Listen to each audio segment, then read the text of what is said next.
Assalamualaikum warahmatullahi wabarakatuh. Salam sejahtera. Semoga kita semua selalu dalam lindungan Allah Subhanahu wa Ta'ala.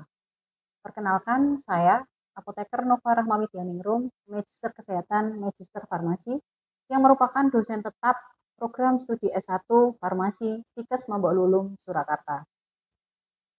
Kali ini saya sedang mengikuti proses sertifikasi dosen gelombang 1 yang diselenggarakan oleh Kemendikti Saintek 2025. Saat ini saya akan melakukan penyusunan dokumen pernyataan diri dosen dalam unjuk kerja Tridharma Perguruan Tinggi atau PDD UKT PT. Pada kesempatan kali ini saya akan memaparkan salah satu mata kuliah yang saya ampu, yaitu farmakokinetika. Dalam sebaran kurikulum, mata kuliah ini merupakan mata kuliah wajib yang berada pada semester basal atau lebih tepatnya di semester 3 dengan bobot 2 SKS teori. Melalui mata kuliah ini, mahasiswa akan belajar mengenai konsep mekanisme perjalanan obat dalam tubuh serta dengan identifikasi faktor-faktor yang berpengaruh pada proses farmakokinetika yang dikaji dari model kompartemen farmakokinetika dalam menentukan parameter-parameter farmakokinetika melalui pengujian farmakologi, bioavailabilitas, dan bioekivalensi, serta mikrobiologi dalam kondisi farmakokinetika linier dan non-linier. Terkait dengan capaian pembelajaran lulusan yang dibebankan pada mata kuliah ini meliputi yang pertama, mampu memaksimalkan sikap bertanggung jawab atas pekerjaannya dalam bidang farmasi secara mandiri sebagai perwujudan sikap. Yang kedua, menerapkan ilmu pengetahuan dan teknologi terkait dengan pengembangan ilmu farmakologi, biofarmasi farmakokinetika sehingga dapat digunakan untuk memecahkan permasalahan terkait obat dan alternatif solusinya sebagai perwujudan aspek pengetahuan. Yang ketiga, menyimpulkan keputusan secara tepat dalam konteks penyelesaian masalah di bidang keahliannya berdasarkan hasil analisis informasi dan data sebagai perwujudan keterampilan umum. Yang keempat, menganalisis mutu sediaan farmasi melalui uji farmakologi, mikrobiologi, bioavailabilitas, dan bioekivalensi, baik secara in vivo maupun in vitro, sebagai perwujudan dari keterampilan khusus mahasiswa. Kami menerapkan delivery interaktif dan assessment dalam proses pembelajaran mata kuliah farmakokinetika secara keseluruhan. Delivery berkaitan dengan penyampaian materi menggunakan media-media dan strategi yang menarik sehingga diharapkan mahasiswa mudah memahami materi yang disampaikan. Mata kuliah ini terdiri dari 4 CPMK, diantaranya mampu menggambarkan mekanisme perjalanan obat dalam tubuh, mampu mendeteksi mengenai faktor-faktor fisiologis dalam proses farmakokinetika, mampu menggambarkan dan menerapkan model kompartemen farmakokinetika dalam menyelesaikan permasalahan farmakokinetika, dan mampu menganalisis parameter-parameter baik untuk farmakokinetika linier maupun non-linier. Dalam menguji mutu sediaan farmasi berbasis pengujian farmakologi, mikrobiologi, bioavailabilitas, dan bioekivalensi. CPMK ini diturunkan menjadi 8 sub CPMK dengan 8 bahan kajian yang tersebar pada 14 kali pertemuan perkuliahan ditambah dengan ujian tengah semester dan ujian akhir semester. Interaktif berkaitan dengan bagaimana interaksi dosen dan mahasiswa yang efektif dan fleksibel selama proses pembelajaran dengan mahasiswa sebagai pusat pembelajaran atau student center learning, sehingga mampu memberikan kesempatan pada mahasiswa untuk bertanya, berdiskusi, memberikan umpan balik, sehingga pengalaman belajar akan lebih efektif dan bermakna dapat tercapai. Mata kuliah ini dapat dilakukan secara luring maupun daring, menggunakan classroom dari Siakat ataupun dari Zoom. Kami juga menggunakan fasilitas WhatsApp group untuk diskusi kelompok dan menjawab pertanyaan sebagai upaya untuk menjembatani mahasiswa yang masih mengalami kesulitan dalam memahami materi selama proses yang terakhir berkaitan dengan assessment, di mana penilaian ini kami lakukan dengan berbagai uji seperti UTS, UAS, pretest, post-test, maupun penugasan, penyelesaian kasus matematik yang semuanya bersifat transparan, objektif, dan asas keadilan. Dalam penilaian, kami membagi beberapa bagian seperti kehadiran dan keaktifan 20%, penugasan atau pretest atau posttest sebesar 20%, UTS 30%, dan UAS 30%. Demikianlah paparan saya terkait mata kuliah farmakokinetika. Selanjutnya saya akan menampilkan proses pembelajaran pada pertemuan ketiga mengenai faktor-faktor fisiologis yang berpengaruh pada proses farmakokinetika secara luring. Berikut video cuplikannya. Selamat menyaksikan. Terima kasih. Wassalamualaikum warahmatullahi wabarakatuh. Oke, Assalamualaikum warahmatullahi wabarakatuh. Masih semangat? Beneran nih masih semangat? Udah makan? Udah sarapan? Belum sarapan, ya Allah, kasihan sekali. Ya udah, nanti habis kuliah jajan ya. Oke. Jadi untuk pertemuan kali ini atau hari ini kita akan belajar mengenai farmakokinetika ya. Sebelum mulai acara perkuliahan supaya semuanya berjalan dengan lancar, ilmu pengetahuan juga masuk ke dalam pikiran teman-teman. Mari kita berdoa dulu. Oke, silakan dipimpin oleh Naufal.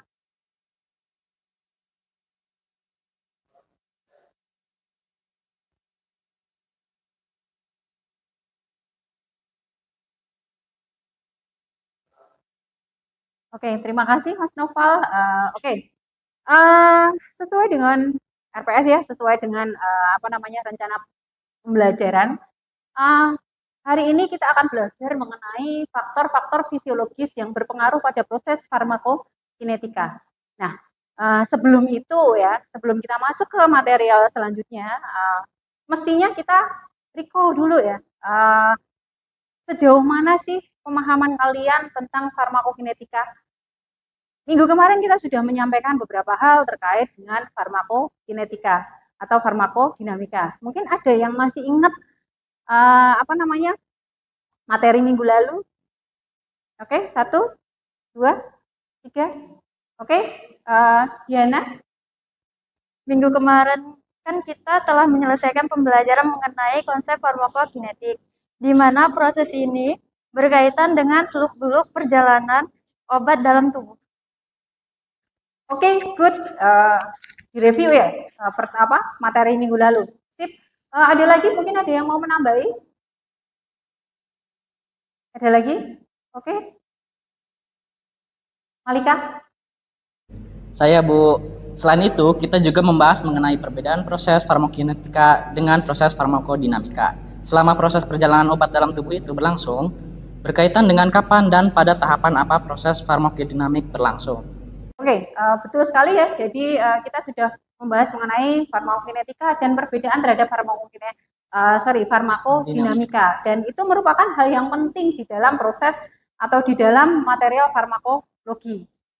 Nah, di sini kita tahu mungkin beberapa masih ingat ya bahwasanya yang namanya farmakokinetik berarti farmako itu obat, kinetik itu atau kinetos itu adalah obat. Jadi farmakokinetika itu merupakan perjalanan obat di dalam tubuh. Nah, tentunya makanan saja itu kan ketika masuk ke dalam tubuh itu kan ada gerakannya ya.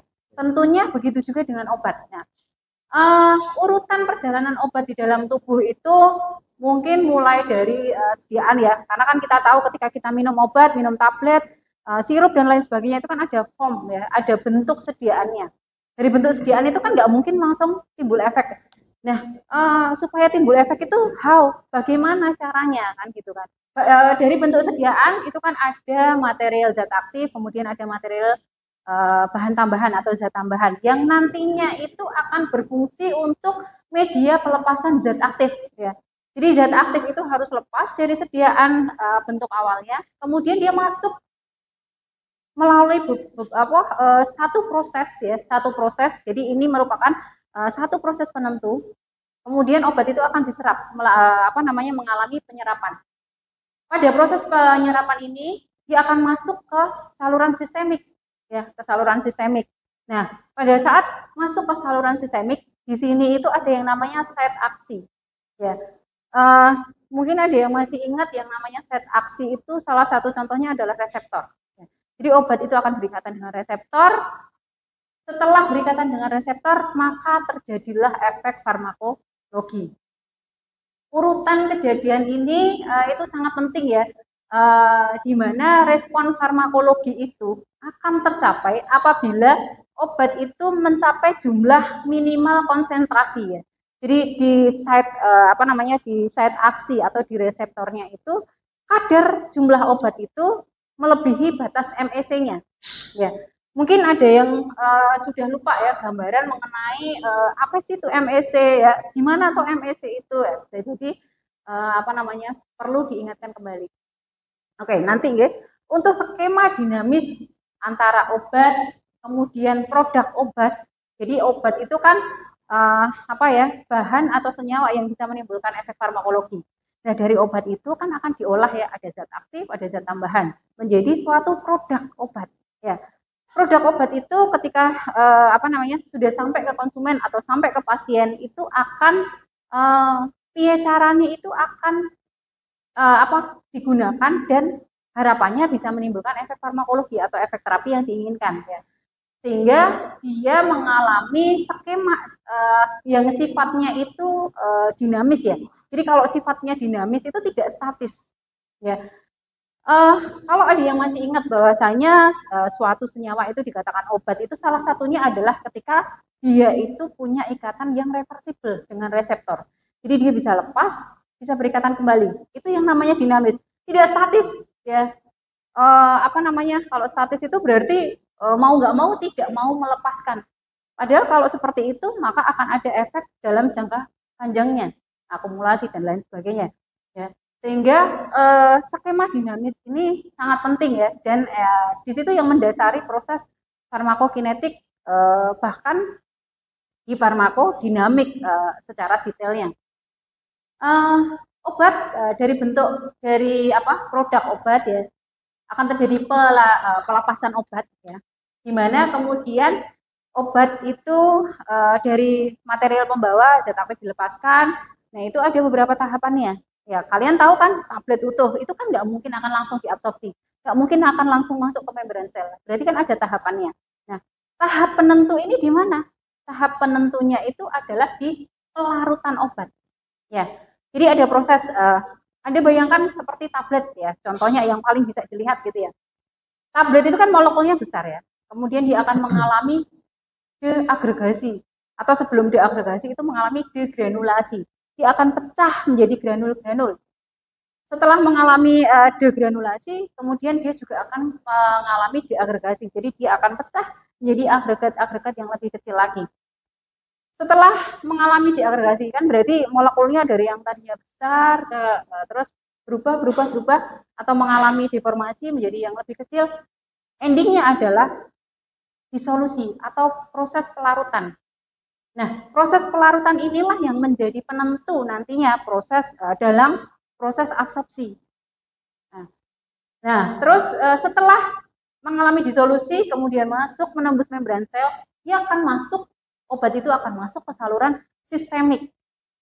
Dalam rangka apa? Dia akan didistribusikan ke jaringan atau organ atau bahkan ke reseptor. Jadi dia akan mencari reseptor mana sih yang saya bisa berikatan dan menimbulkan efek yang diinginkan.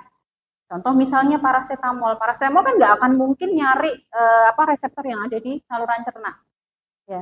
Tapi dia akan nyari di saraf perifer. Nah, seperti itu.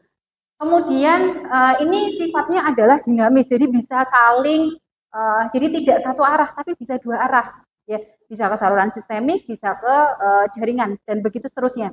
Maka dari desain ini nanti akan muncul model kompartemen dasar. Nah, nanti akan kita ketemu di pertemuan 5 atau 6 ya untuk model kompartemen. Nah, di dalam obat pada saat berada di saluran sistemik atau dalam artian sudah mengalami proses distribusi, ini itu dia juga mengalami proses yang namanya eliminasi. Eliminasi itu apa? Eliminasi itu proses buang.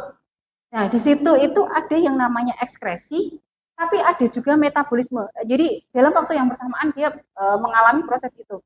Ada yang sebagian besar sudah eliminasi, ada yang sebagian besar diekspresi, tapi ada juga yang di metabolisme. Makanya pada tahapan ini ya, di sisi lain dia juga ke jaringan, tapi di sisi lain dia akan mengalami proses eliminasi, ya, proses buang.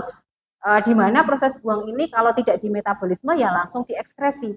Itu di saluran sistemik. Kemudian setelah obat di jaringan ya, dia akan berikatan dengan reseptor yang dituju seperti yang saya sampaikan ya, atau skema obat, perjalanan obat ke dalam tubuh itu harapannya kan tadi disampaikan bahwa tujuannya apa toh? Tujuannya itu biar kadar obat itu melebihi MEC.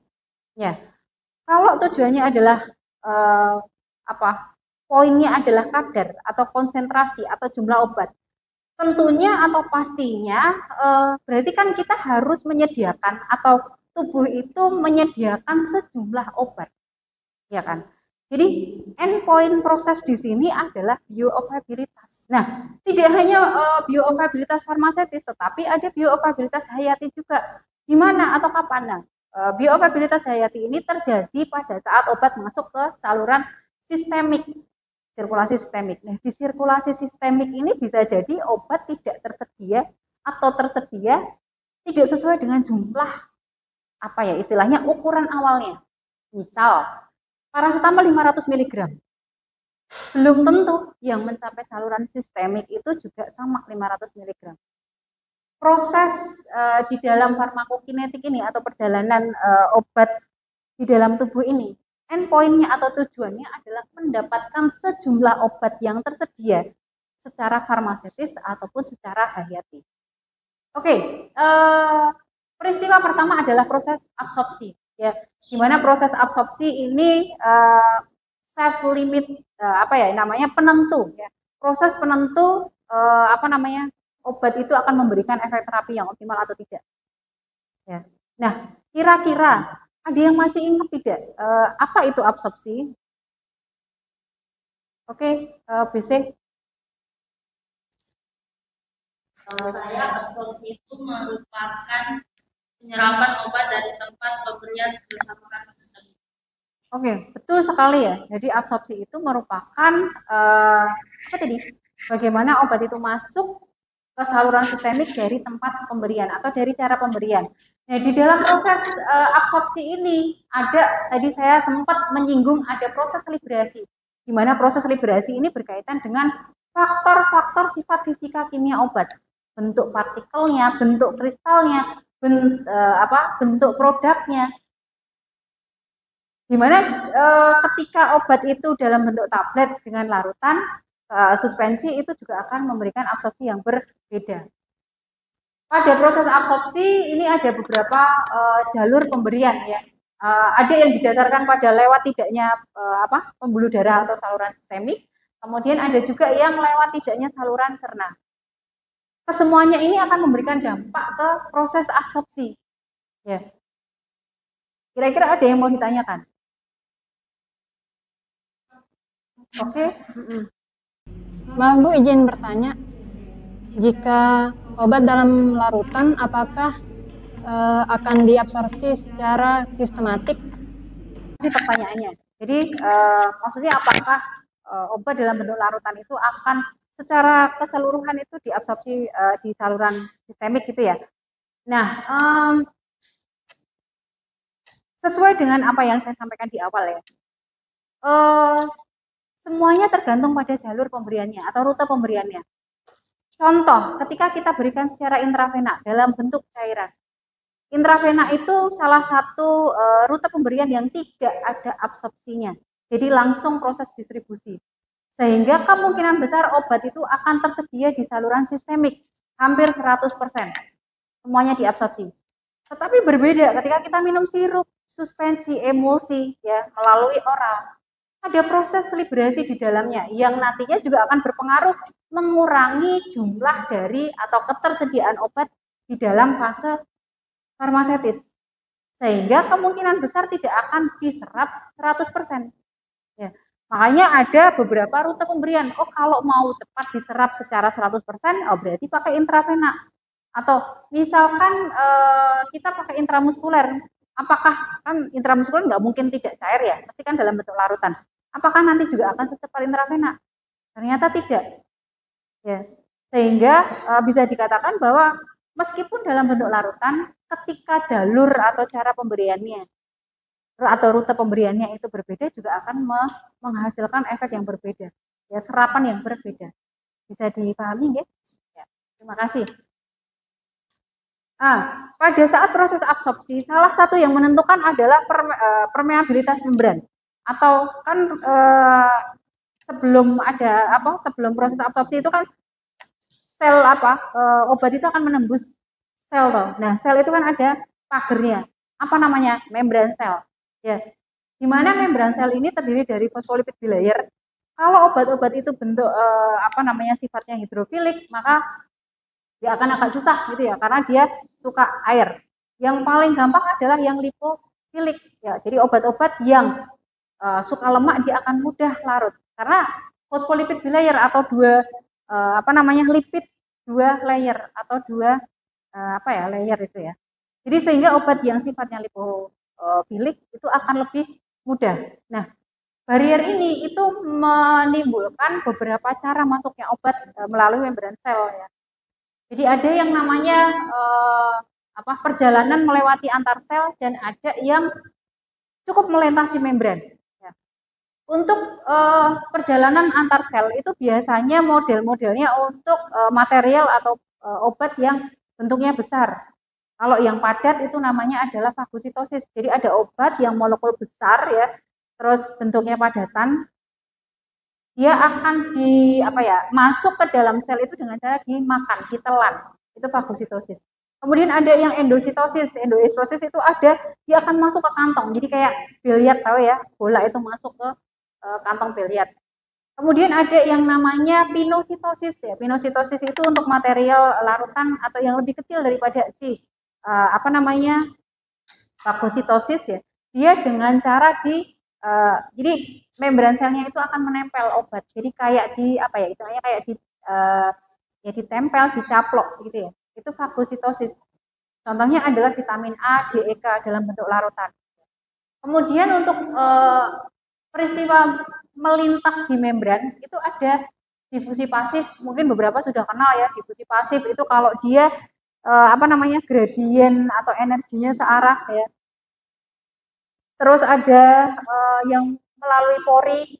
Jadi untuk untuk poin yang A ini ya, difusi pasif ini biasanya rata-rata pada umumnya obat itu dengan cara difusi pasif. Jadi masuk melalui membran, apalagi yang model lipofilik gitu ya. Kalau yang lipofobik ya otomatis dia akan ketahan ya.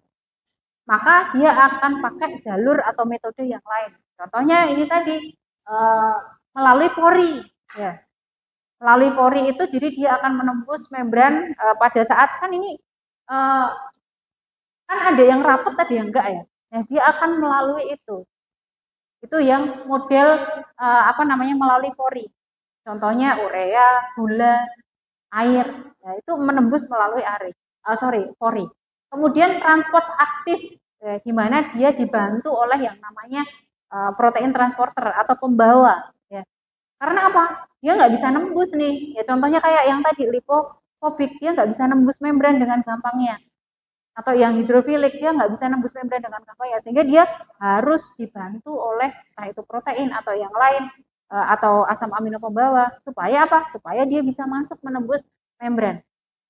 Karena memang energinya itu lebih kecil yang di luar, ya, sehingga dia perlu bantuan, ya, supporting. Next, sampai sini ada yang mau ditanyakan? Oke, Desi. Ibu izin bertanya, kenapa ada beberapa obat yang disarankan bersama makanan, tapi ada juga yang tidak bersama makanan? Oke, good pertanyaannya, pertanyaan yang bagus dari Mbak Desi. Kenapa kok ada beberapa obat yang disarankan dengan makanan, ada beberapa yang tidak disarankan tidak dengan makanan ya. Perannya adalah di sini, pengosongan lambung. Ketika lambung di sini kan tempat absorpsi paling besar itu adalah di usus ya, atau bisa juga di lambung. Kalau ada makanan itu akan menunda kecepatan pengosongan lambung yang mengakibatkan bisa jadi si makanan ini akan berinteraksi dengan obat. Sehingga apa? Proses absorpsinya juga akan terhambat. Ya. Makanya tidak disarankan. Ya. Contoh misalkan obat mah. Kapan minum obat mah yang paling benar? Ketika lambung itu dalam keadaan kosong. Entah 1 jam sebelum makan atau 2 jam setelah makan. Supaya apa? Supaya lebih cepat diabsorpsi. Tetapi kalau NSAID bagaimana? Kalau NSAID disarankan dengan makan. Kenapa? Supaya dia efek kerjanya atau efek mula kerjanya itu tidak tepat. Sehingga tidak menimbulkan resiko efek samping yang lebih berbahaya. Contoh gastrointestinal bleeding. Ya. Sehingga untuk NSAID atau obat-obat yang sifatnya korosif ya atau mempengaruhi gastrointestinal itu lebih baik atau disarankan diminum pada saat lambung ada makanan. Karena memang makanan ini akan berpengaruh terhadap beberapa aspek ya. Contoh pH-nya, ionisasi dari obat, kemudian saluran empedu ya, ionisasi. Sehingga ini akan berpengaruh terhadap proses absorpsi. Seperti itu. Bisa dipahami ya? Sehingga ini juga menjadi salah satu faktor yang penting dalam proses di dalam farmakokinetika, dalam hal ini adalah absorpsi. Ya. Mungkin dari sekian banyak paparan ya. Jadi kita hari ini fokus di absorpsi ya. Untuk pertemuan mendatang atau minggu berikutnya kita akan fokus mengenai faktor-faktor fisiologis yang berkaitan dengan farmakokinetika, di mana pada proses distribusi dan eliminasi. Ya. Mungkin ada yang bisa menyimpulkan dari serangkaian paparan material hari ini. Oke, saya tahu.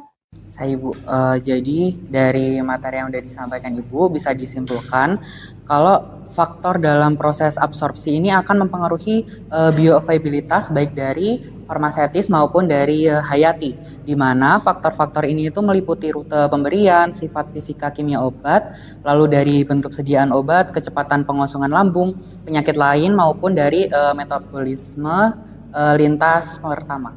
Oke, benar sekali. Terima kasih Mas Seto. Jadi kesimpulan atau material hari ini itu berkaitan dengan faktor-faktor yang berhubungan dengan farmakokinetika, terutama pada proses absorpsi.